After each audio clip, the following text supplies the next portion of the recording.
Stories today, the growing threat from North Korea. Sources telling Fox News the Pentagon is ramping up security and resuming the implementation of its missile defense shield. This after North Korea warned of a preemptive nuclear strike against the United States. General Jack Keane is a retired four-star general and former vice chief of staff of the Army. Are we safe, General? Well, there's certainly a growing threat from North Korea. We know they have nuclear weapons. They're trying to miniaturize them so they can affix them to a missile. And they've developed missile technology, which they just tested back in December, that is attempting to reach the west coast of the United States, obviously to include Alaska and Hawaii. That's where they're heading. We have to take that threat seriously. So these interceptors that we understand are going back into place, or they're being placed in Alaska and California. How good are they?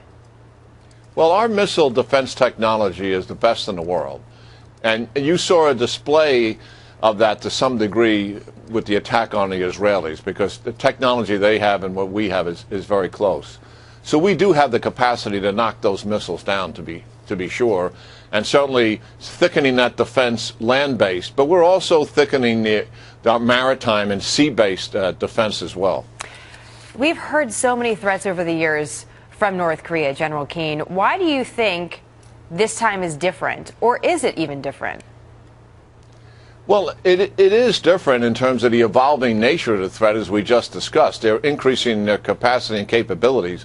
The Pentagon has got to take that seriously, because they don't get involved in the emotion and politics of a threat. They get involved in what are the real capabilities. And these capabilities are real, and they're increasing. So that's serious. The other thing is dealing with the new leader, Kim Jong-un. And we still don't know a lot about him, and his reign is developing right before our eyes. But he's out seen an artillery site just recently, which is the same site that fired in 2010 on the South Korean island where they had casualties there. And the other thing is they have a new president in South Korea, and usually North Korea has some kind of provocation after a new South Korean president takes office.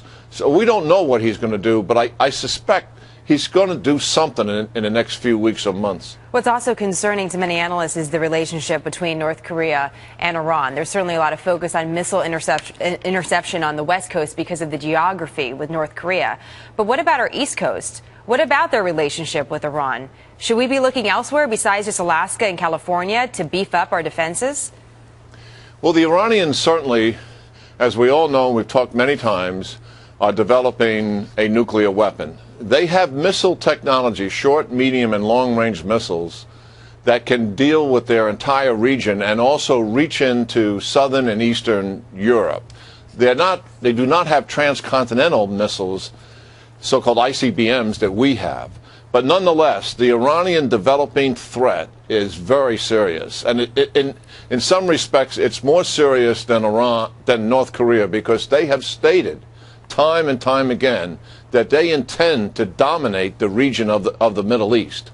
And certainly this weapons technology is part of that geopolitical effort. A lot of these efforts are defensive efforts, right? These missile interception, this is about, a missile coming in and being able to knock it out of the sky. Do you think for either situation, North Korea or Iran, instead of being reactive, we become more aggressive militarily to put a stop to their threats?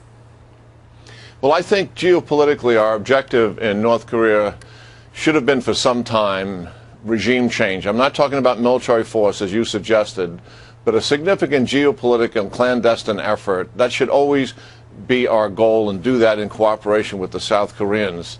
And certainly as it pertains to Iran, I don't believe for a minute that we should permit them to have a nuclear capability, given their stated, clearly unequivocal strategic goals. And if it requires military force, then certainly we should do that. General Keane, always nice to see you, sir. Thank you. It's good seeing you, Jenna.